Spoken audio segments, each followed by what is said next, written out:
நம்ம முதல்ல position absolute relative and then overflow இதெல்லாம் பார்க்கறதுக்கு முன்னாடி என்னென்ன கான்டென்ட் இப்போ நம்மகிட்ட இருக்குன்னு பார்ப்போம். இப்போ நம்மகிட்ட பாடி இருக்கு, பாடிகளுக்கு பேரண்ட் டிஃப் இருக்கு, பேரண்ட் டிஃப்களுக்கு 3 சில்ட்ரன் டிஃப் இருக்கு.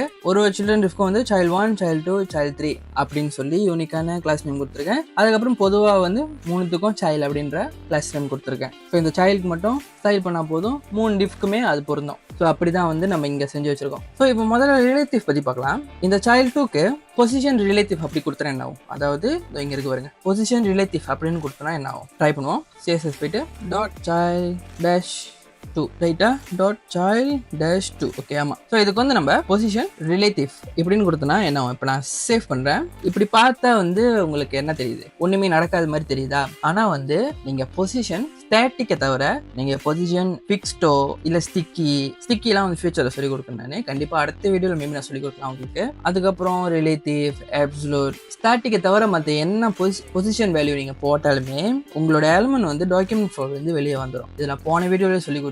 போன வீடியோ நம்ம ஃபிக்ஸ்ட் பற்றி பார்த்தோம். டாக்குமெண்ட் ஃப்ளோ வந்து வெளியே வருது அப்படின்னு என்ன அர்த்தம், இது வந்து நம்மளோட வியூ பாயிண்ட் கூட ஸ்டக் ஆகிக்கிட்டு வியூ பாயிண்ட் அது ஒரு ஹவுஸாக எடுத்துக்கிட்டு அங்கேருந்து நீங்கள் டாப் 0 கொடுத்தீங்கன்னா வியூ பாயிண்டோட ஆக மேலே போகும், பாட்டம் 0 கொடுத்தீங்கன்னா வியூ பாயிண்டோட ஆக கீழே வரும். இதெல்லாம் போன வீடியோ நம்ம பார்த்தோம். எக்ஸாக்டா இப்போ வந்து இந்த child 2 அதுதான் பண்ணுது. ஆனா அதோட ஹவுஸ் வந்து வியூ பாயிண்ட் எடுத்துக்கல, அதோட ஹவுஸ் வந்து அதோட கரண்ட் ஸ்பேஸை அதோட ஹவுஸா எடுத்துக்கிச்சு. அதாவது அது நிக்கிற இடம் தான் இப்போ அதுக்கு வந்து அதோட ஹவுஸ். நீங்க நிக்கிற இடத்துல இருந்தே நீங்க புஷ் பண்ணலாம். அது வந்து இத்தனை பிக்சல், நீ கீழே போ, நீ மேலே போ, நீ ரைட்ல போ, நீ லெஃப்ட் போன்னு சொல்லிட்டு இருக்கிற இடத்துல இருந்து புஷ் பண்ணலாம். நீங்க வந்து ஃபிக்ஸ்ட் மாதிரி வந்து இது வியூ பாயிண்ட்ல இருந்து டாப் 0 கொடுத்தீங்கன்னா மேலே போயிடும், அந்த மாதிரிலாம் இல்லை. இது வியூ பாயிண்ட் கூட கனெக்ட்ல இல்லை, இது அதோட ஓன் பிளேஸ்ல அது கனெக்ட்ல இருக்கு. உதாரணத்துக்கு நான் பார்க்கணும் அப்படின்னா இப்போ நான் சொல்லியிருக்கேன்ல ஸ்டாட்டிக்ல இல்லை அப்படின்னா நீங்கள் Z இண்டெக்ஸ் கொடுக்கலாம் அப்படின்னு சொல்லி. ஸோ Z இண்டெக்ஸ் நான் -1 அப்படின்னு கொடுக்குறேன். சேஃப் பாருங்க, இங்க உள்ள child 2 வந்து பேரண்ட்க்கு பின்னாடி போயிடுச்சு. ஆனா அது இருந்த இடத்த பாருங்க, அது அப்படியே விட்டுட்டு போயிருக்கு. இந்த இடத்த வந்து கீழே உள்ள child 3 வந்து ரிப்ளேஸ் பண்ணல. ஏன்னா இது வந்து child 2 ஹவுஸ். இங்க இருந்து தான் அது வந்து நீங்க டாப்போ சரி ரைட் லெஃப்ட் இதெல்லாம் ஸ்பெசிஃபை பண்ண முடியும். ஓகே, நான் இந்த Z இண்டெக்ஸ் கழிச்சிடறேன். சரி, பேக் டு நார்மல். ஓகே, இப்போ நான் இந்த child 2 வந்து டாப்ல இருந்து புஷ் பண்ணலாம். அதாவது டாப் 32 0 கொடுக்குறேன் பாருங்க, ஒரு மாற்றமும் இருக்காது. ஏன்னா அதோட கரண்ட் பிளேஸ் அது இருக்கிற இடம் தான் 0. அதுக்கு நீங்க 100 பிக்சல் கொடுத்தீங்கன்னா ஸோ உன் கரண்ட் இடத்துல இருந்து 100 பிக்சல் கீழே போகணும்னு அர்த்தம். child 2 பாருங்க கீழே வந்துருச்சு. இப்போ நம்ம ஒரு 200 பிக்சல் கொடுப்போம். சேஃப் பாருங்க, இன்னும் கீழே வந்துருச்சு. அதே மாதிரி லெஃப்ட்ல இருந்து ஒரு 100 பிக்சல் புஷ் பண்ணலாம். இப்போ என்னாச்சு அப்படின்னா இந்த இடத்துல இருந்து இங்க போயிருச்சு, அதாவது இந்த இடத்துல இருந்து இங்க வந்துருச்சு. ஸோ 100 பிக்சல் வந்து இங்க வந்துருச்சு. இந்த இடத்துல இருந்து கீழே இறங்குனது 200 பிக்சல். ஆனா அதோட ஒரிஜினல் ஸ்பேஸ் வந்து இந்த இடம் தான் அதோட ஒரிஜினல் ஹவுஸ். இங்க இருந்து தான் வந்து நீங்க டாப் ரைட் லெஃப்ட் இதெல்லாம் ஸ்பெசிஃபை பண்ணுவீங்க. சார் உங்களுக்கு தெரிஞ்சிருச்சா? உங்களோட எலிமெண்ட்க்கு ரிலேட்டிவ் கொடுத்தீங்கன்னா என்ன ஆகும்னு, அது இருக்கிற இடத்த அது ரிலேட்டிவ் ஆகிக்கிட்டு அது அதோட ஹவுஸ் ஆகிக்கிட்டு அங்கேருந்து நீங்கள் வந்து இந்த எலிமெண்ட்டை எங்கே வேணாலும் புஷ் பண்ணலாம், எந்த மூலைக்கு வேணாலும் புஷ் பண்ணலாம். இப்போ நான் லெஃப்ட்டுக்கு வந்து 0 கொடுத்துட்டு டாப்புக்கும் 0 கொடுத்துட்டு இங்கே சேவ் பண்ணுறேன். பேக் டு அதோட ஓன் பிளேஸ் போயிடுச்சு. இப்போ நான் அப்சல்யூட் பற்றி பேசலாம். ஸோ பொசிஷன் ரிலேட்டிவ் எப்படி வேலை செஞ்சு பார்த்தீங்க. இப்போ பொசிஷன் அப்சல்யூட் இப்போ நான் சேவ் பண்ணனா என்ன நடக்கும்னு நினைக்கிறீங்க? ரிலேட்டிவ் வந்து அதோட ஓன் இடத்த வந்து அதோட ஹவுஸாக மாற்றிக்கிட்டு அங்கேருந்து வந்து நீங்கள் என்ன எங்கே வேணாலுமே ஸ்பெசிஃபை பண்ணலாம் அதோட பொசிஷன் எந்த இடத்துல இருக்கணும்னு சொல்லிட்டு. அப்சல்யூட்னு கொடுத்தீங்க அப்படின்னா சேவ் பண்ணுறேன் பாருங்க. ஓகே, இப்போ என்ன நடந்திருக்கு அப்படின்னா உங்களோட நியரஸ்ட் பேரண்ட்டை பொறுத்து தான் இருக்கு இந்த child 2 ஹவுஸ் எங்க அப்படின்னு சொல்லிட்டு. ஓகே, இப்போ நான் புரிய மாதிரி சொல்றேன். இப்போ இந்த child 2 வந்து ஹவுஸா எதை எடுத்துக்கிச்சு அப்படின்னா நம்மளோட வியூ பாயிண்ட், அதாவது ஃபிக்ஸ்ட் இருக்குல்ல, ஃபிக்ஸ்ட் வேல்யூ மாதிரி வியூ பாயிண்ட்டை வந்து அதோட வீடா எடுத்துக்கிச்சு. இப்போ நீங்க இப்போ இருக்கிற கரண்ட் இடம் வந்து இந்த பாருங்க, டாப் 0 லெஃப்ட் 0, லெஃப்ட்ல இருந்து 0 டாப்ல இருந்து 0. இப்போ அது இருக்கிற இடம் தான் 0 ஸ்டார்டிங் பாயிண்ட். இங்க இருந்து நீங்க வந்து ஒரு 400 பிக்சல் டாப்ல இருந்து கீழே இறங்குறானா இறங்கிடும். அதே மாதிரி ஒரு 100 பிக்சல் லெஃப்ட்ல இருந்து போனா பாருங்க 100 பிக்சல் வந்துடும். ஸோ டாப்ல இருந்து 400 பிக்சல் கீழே இறக்கிருக்கீங்க, லெஃப்ட்ல இருந்து 100 பிக்சல் ரைட்டுக்கு தள்ளி இருக்கீங்க. ஸோ இப்போ அது நம்மளோட வியூ பாயிண்ட்டை அதோட ஹவுஸா எடுத்துக்கிச்சு. அதனால வியூ பாயிண்ட்ல எங்க வேணாலும் சுத்த முடியும். ஓகே, இப்போ அதோட ஹவுஸை நீங்க ஸ்பெசிஃபை பண்ணலாம். வியூ போர்ட்டா இருக்கிற ஹவுஸை நீங்க ஸ்பெசிஃபை பண்ணலாம். ஏன் அது ஃபர்ஸ்ட் ஆஃப் ஆல் ஏன் அது வியூ போர்ட் போனுச்சு முதல்ல? ஏன் அது வியூ போர்ட்டை அதோட சொந்த ஹவுஸா எடுத்துக்கிச்சு? ஏன்னா பேரண்ட்டும் சரி கிராண்ட் பேரண்ட்டும் சரி யாருமே இந்த child 2 கூப்பிடல. சேர்த்துக்கல. ஓகே, நான் புரியுற மாதிரி சொல்றேன். சேர்த்துக்கணும் அப்படின்னா என்ன அர்த்தம் அப்படின்னா, இப்போ நான் இந்த பேரண்ட்க்கு அதாவது நம்மளோட பேரண்ட் இருக்குல்ல, நான் பேரண்ட்க்கு பொசிஷன் ரிலேட்டிவ் இப்படின்னு கொடுக்குறேன். இதை நீங்க ஸ்பெசிஃபை பண்ணா மட்டும்தான் நீங்க இந்த அப்சல்யூட்டை வந்து சேர்த்துக்கிறீங்கன்னு அர்த்தம். இந்த சைல்டு 2 வந்து நீங்க சேர்த்துக்கிறீங்கன்னு அர்த்தம் பேரண்டோட வீட்டில். இப்போ நான் சேவ் பண்றேன் பாருங்க. இப்போ நான் இந்த டாப் வந்து 0 ஆக்கிறேன், லெஃப்டையும் நான் 0 ஆக்கிறேன். இப்போ நான் சேவ் பண்றேன் பாருங்க. நம்மளோட பேரண்டோட டாப் லெஃப்ட் 0ல போய் நிக்குது. நீங்க பேரண்ட் வந்து இந்த சைல்டு வந்து அப்சல்யூட்டா இருக்கிறப்ப பேரண்ட் கூப்பிடணும். உங்களுக்கு நான் புரியுற மாதிரி சொல்றேன். ஓகே, பேரண்ட் வந்து கூப்பிடணும், ஸ்பெசிஃபை பண்ணணும், ரிலேட்டிவ் அப்படின்னு சொல்லி ஸ்பெசிஃபை பண்ணணும்.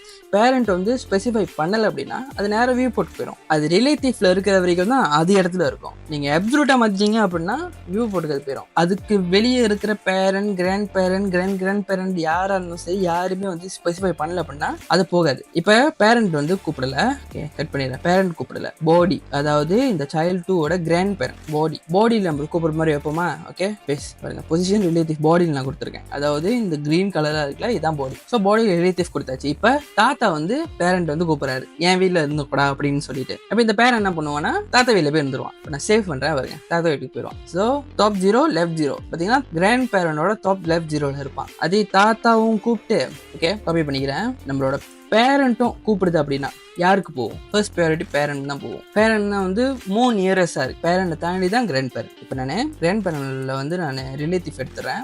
ரிலேட்டிவ் எடுத்துட்டு அதுக்கப்புறம் இன்னொன்று சொல்லணும் நான் உங்ககிட்ட. என்னன்னா, இப்போ இந்த பேரண்ட்ல ரிலேட்டிவ் இருக்குல்ல, இது 2 விஷயம் பண்ணுது. ஒன்று, இந்த பேரண்ட் வந்து இந்த ப்ளூ கலர், ஓகே, இது 2 விஷயம் பண்ணுது. என்னன்னா, ஒன்று வந்து இது இருக்கிற இடத்துல இருந்து வெளியாயிடுச்சு. அதாவது டாக்குமெண்ட் ஃப்ளோவில் இது இல்லை. நீங்கள் வந்து டாப் ரைட் லெஃப்ட்னு சொல்லி நீங்கள் எங்கே வேணாலும் இதை புஷ் பண்ணலாம். டாப் லைக் 400 பிக்சல் சேவ் பண்ணுறா பாருங்க, புஷ் பண்ணி பாருங்க கீழே. மொதல் விஷயம் இதான் பண்ணுது. என்ன பண்ணுது அப்படின்னா, அது டாக்குமெண்ட் இடத்துல இருந்து வெளியாயிடுச்சு. ஓகே, டாக்குமெண்ட் இடத்துல இருந்து வெளியாகி அது இருந்த இடத்த ஓன் பிளேஸை வந்து அது ஒரு ஹவுஸ் ஆகிடுச்சு. அதாவது பேரண்ட் அது இருந்த ஹோம் பிளேஸை வந்து அது ஹவுஸ் ஆகிடுச்சு. அது ஃபர்ஸ்ட் விஷயம். ரெண்டாவது வந்து இந்த சைல்டு 2க்கு வந்து ஹவுஸ் கொடுத்துருக்கு. இந்த சைல்டு 2 வந்து அவன் இந்த பேரண்ட் தான் வந்து உள்ளுக்கு வச்சிருக்கான். பாருங்க, ரிலேட்டிவ்னு போட்டனால, இந்த சைல்டு 2க்கு அப்சல்யூட்னு போட்டனால, ஸோ இந்த சைல்டு 2 வந்து நான் எங்கே தங்கிக்கணும் அப்படின்னு கேட்குறப்ப பேரண்ட் வந்து வாடா ராசா நீ இங்கே தங்கிக்கணும்னு சொல்லி பேரண்ட் கொடுத்தனால பேரண்ட் வந்து வச்சிருக்கான். பேரண்ட் இட் செல்ஃப் அதோட இடத்துல இருந்து டாக்குமெண்ட் ஃப்ளோல இருந்து வெளியாயிடுச்சு. வெளியாகி அதோட ஓன் பிளேஸ் வந்து அதோட வீடா மாத்திக்கிச்சு. இதுதான் வந்து இந்த பேரண்ட்ல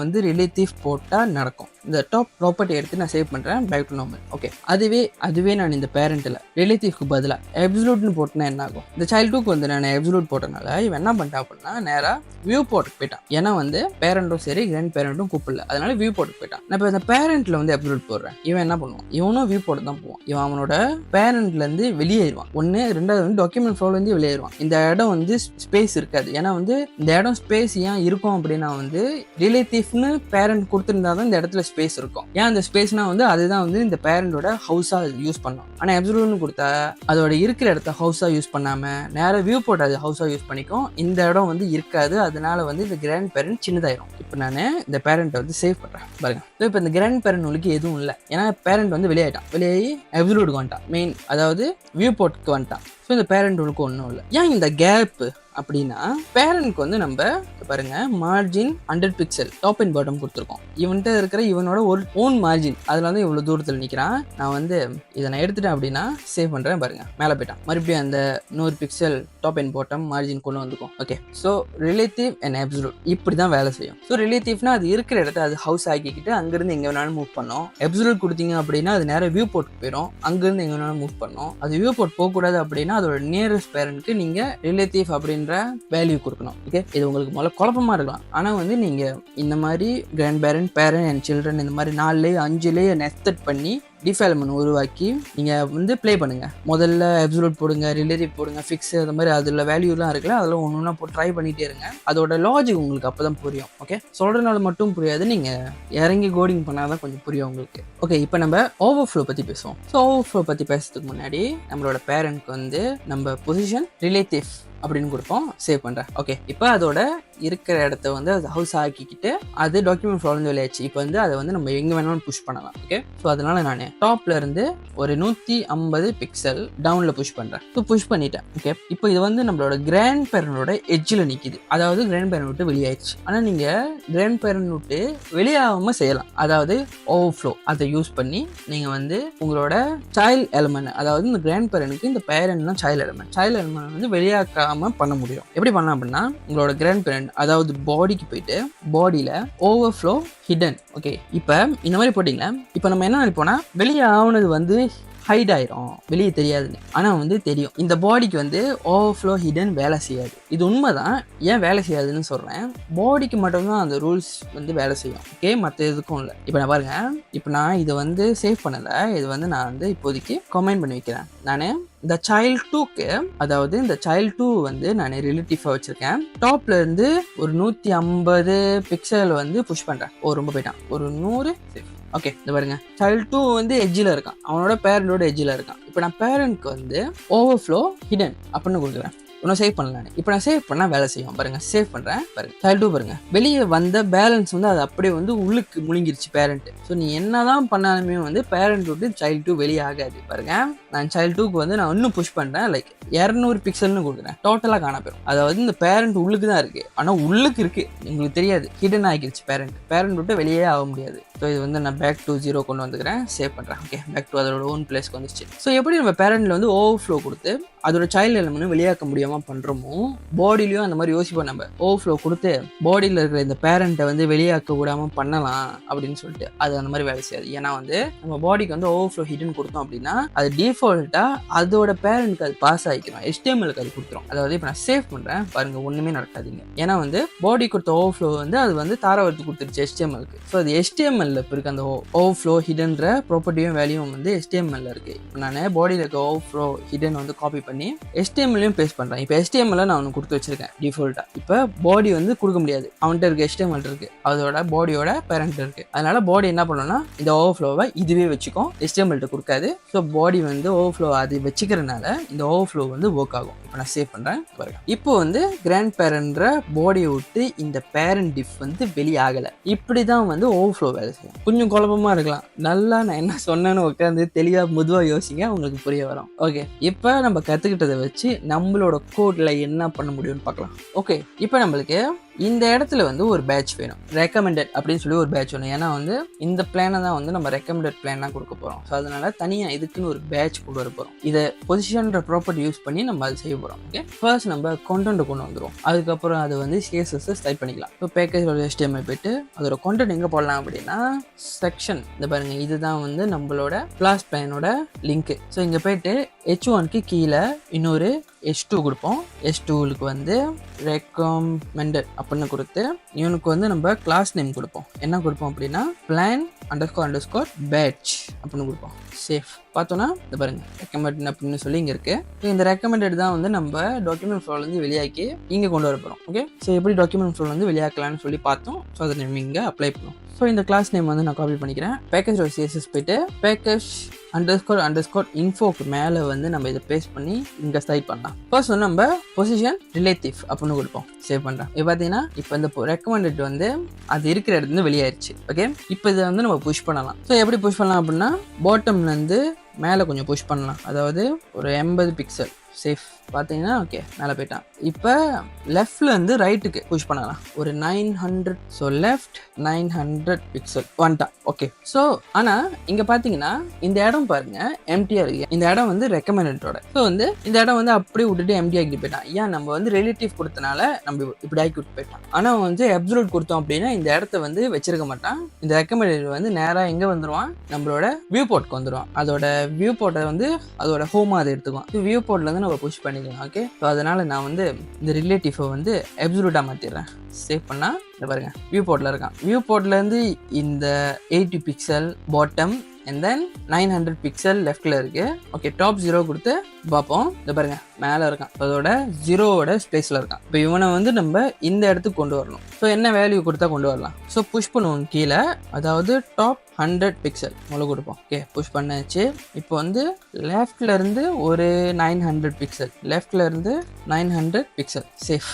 ஓகே, வந்துட்டாங்க. ஸோ இப்போ பார்த்தீங்கன்னா எவ்ரிதிங் ஓகே. ஆனால் இங்கே பார்த்தீங்கன்னா இப்படி மேலே போகிறப்ப என்ன நடக்குது பாருங்க. இந்த லிங்க் வந்து ஃபர்ஸ்ட்ல இருக்கு, அதுக்கப்புறம் இந்த மெயின் ஹெட்டிங் ரெண்டாவது இருக்கு, மூணாவது ஃப்ளோவில் வந்து இந்த ரெக்கமெண்டட் இருக்கு. நம்மளுக்கு வந்து நேஃப் தான் வந்து எல்லாத்துக்கும் மேலே இருக்கணும், மற்ற எதுவுமே இருக்கக்கூடாது. ஏன்னா நம்ம வந்து ஸ்க்ரோல் பண்ணுறப்ப எல்லாமே வந்து பேக்ரவுண்டில் போகிறதுனால நேஃப் ஆக மேலே இருக்கணும். அப்போ நேஃப்க்கு வந்து ஜி இண்டெக்ஸ் வேல்யூ வந்து அதிகமாக கொடுத்தோம் அப்படின்னா அவன் தான் ஆக மேலே இருப்பான். ஜி இண்டெக்ஸ் பற்றியும் நான் போன வீடியோவில் சொல்லியிருப்பேன், அது என்னன்னு பாருங்க. ஸோ மெயின் ஹெட்டிங், நேஃப் பேர் வந்து மெயின் ஹெட்டிங். மெயின் ஹெட்டிங்கில் வந்து அதை பாருங்க பொசிஷன் ஃபிக்ஸில் கொடுத்துருக்கோம், மேலே டாப் 0 லெஃப்ட் 0 அப்படின்னு கொடுத்துருக்கோம். இதே இடத்துல நம்ம ஜி இண்டெக்ஸ் ஒரு 10 கொடுப்போம், பெரிய நம்பராக கொடுப்போம், அப்போ தான் எல்லாத்துக்கும் மேலே இருப்பான். பார்த்தீங்கன்னா பாருங்க, இப்போ நான் ஸ்க்ரோல் பண்ணுறேன் பாருங்க, இவன் தான் மேலே இருக்கான். ரெக்கமெண்டட் வந்து இதுக்கு மேலே ஓவராக வெளியே வரல.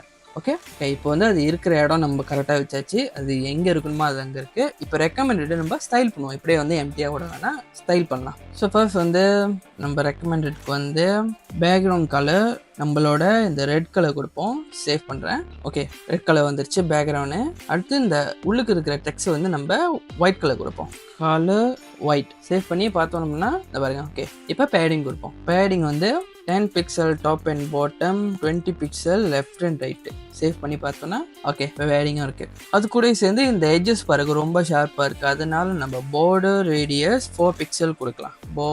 border radius 4 பிக்சல், 4 பக்கத்துமே ஈக்குவலான 4 பிக்சல் வந்து கர்வியாக இருக்கும். ஓகே, இப்போ பார்த்தீங்கன்னா டீசெண்டாக அழகாக இருக்குது. ஓகே, உங்களுக்கு absolute, relative and then overflow இதெல்லாம் என்னென்னு உங்களுக்கு தெரிஞ்சிருக்கும். உங்களுக்கு புரியுற மாதிரி நான் சொல்லி கொடுத்துருப்பேன்னு நம்புகிறேன். உங்களுக்கு இதை பற்றி டவுட் இருந்தால் எனக்கு காமெண்டில் கேளுங்க, நான் அதை மட்டும் தனியாக வந்து இன்னொரு வீடியோவாக செஞ்சு போடுறேன் நான். Okay, so see you on next video.